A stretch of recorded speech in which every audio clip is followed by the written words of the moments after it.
Exam दोबारा करवाने की बात कर रहे हैं, क्या है सर ये पूरा मामला, एक बार बताइए ना, कितना स्टूडेंटों को नुकसान होगा, किनको क्या होगा? देखिए, इसमें बहुत सारी चीजें हैं जिसको अपने को एक साथ देखनी पड़ेगी। सबसे पहला तो पहली बार इस एग्जाम की हिस्ट्री में 67 बच्चे AR1 लेकर आए। आप समझ रहे हैं, 67 बच्चे 720 में से 720 नंबर लेकर आए हैं। जो एम्स दिल्ली की सीट्स हैं वो 46 हैं। तो बहुत सारे बच्चे ऐसे हैं जो 720 में से 720 लाने के बावजूद भारत के बेस्ट गवर्नमेंट मेडिकल कॉलेज में नहीं जा पाएंगे। ये पहला मुद्दा है। अब ये बच्चे इतने 67 बच्चे कैसे लेकर आए? इनमें से कुछ बच्चे ऐसे हैं जिनको इन्होंने टाइम लॉस के अकॉर्डिंग कंपनसेटरी मार्क्स दिए हैं। ये पहली बार भारत में हिस्ट्री में हुआ है नीट के एग्जाम में। आज से पहले कभी भी कंपनसेटरी मार्क्स नहीं बांटे गए। सवाल ये उठता है कि एक ऑफलाइन एग्जाम में आप कैसे जज कर सकते हो कि किस बच्चे की क्या एफिशिएंसी है सिर्फ सीसीटीवी कैमरे में देखकर? आप समझ गए मेरी बात को?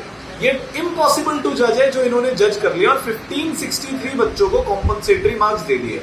आज जो एनटीए के द्वारा सफाई आई है, हमने बहुत मांग उठाई, मल्टीपल जगह पर उठाई, उसके बावजूद ये क्लैरिटी आज भी नहीं दी गई कि किस तरीके से और कितने कंपनसेटरी मार्क्स इन 1563 बच्चों को दिए गए।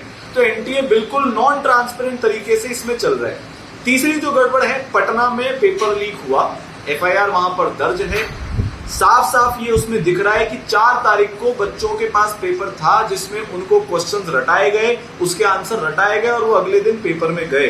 गोधरा में एक स्कूल ऐसा है जहां पर मल्टीपल स्टेट्स के बच्चों ने आकर एग्जाम दिया, उसके बारे में कोई क्लैरिफिकेशन नहीं है।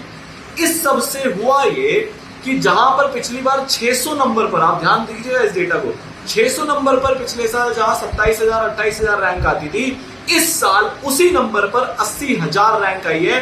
3 गुना का इजाफा हो गया एक साल के अंदर अंदर भारत के बच्चों के लेवल में, जो हो ही नहीं सकता। इससे प्रॉब्लम ये हो रही है, जैसा अभी जस्ट में एक बच्चे से मिला था जिसके 636, 640, 645 नंबर आए हैं, जिसपे हर साल कॉलेज मिल जाया करते थे।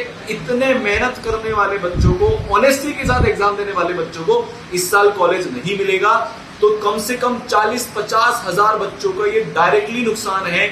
जो हमको मेधावी डॉक्टर्स मिल सकते थे भारत देश को आगे चलकर, अब शायद उसकी जगह वैसे बच्चे जो डिजर्व ही नहीं करते, जो ग्रेस मार्क्स के दम पर वहां पर पहुंच गए, वो बच्चे अब हमको डॉक्टर बनते हुए दिखेंगे।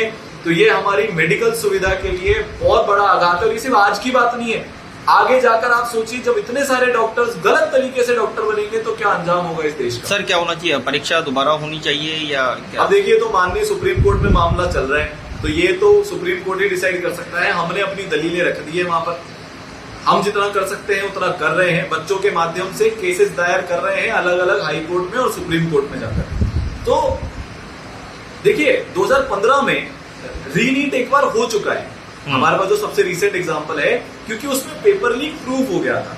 तो हमारी यही दरखास्त है इसमें सुप्रीम कोर्ट, माननीय सुप्रीम कोर्ट से, क्योंकि अब वहीं से ही मिल सकता है या हाई कोर्ट से, जो भी इस केस को देख रहे हैं, कि जहां पर पेपर लीक की तकलीफ है वहां पर प्रॉपर इन्वेस्टिगेशन हो।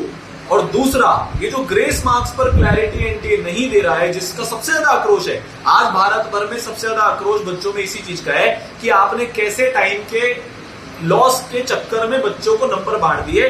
उसकी हमको डेटा चाहिए। आप डेटा दो ना, आप पब्लिक में जारी करो ना, आप ट्रांसपेरेंट ऑर्गेनाइजेशन हो तो देखिए, इसका सोल्यूशन रीनीट है कि रीइवैल्यूएशन है, ये इस पर डिपेंड करता है कि पहले इन्वेस्टिगेशन में पता चले कि एक्चुअली में हुआ क्या है। क्योंकि रीनीट अगर करा लेंगे तो जो बच्चा मेहनत से मार्क्स लेकर आया है, ये उसके लिए गलत हो जाएगा। वो तो यही बोलेगा कि यार मैं तो मेहनत से लेकर आया हूं, मैं दोबारा एग्जाम क्यों दूं।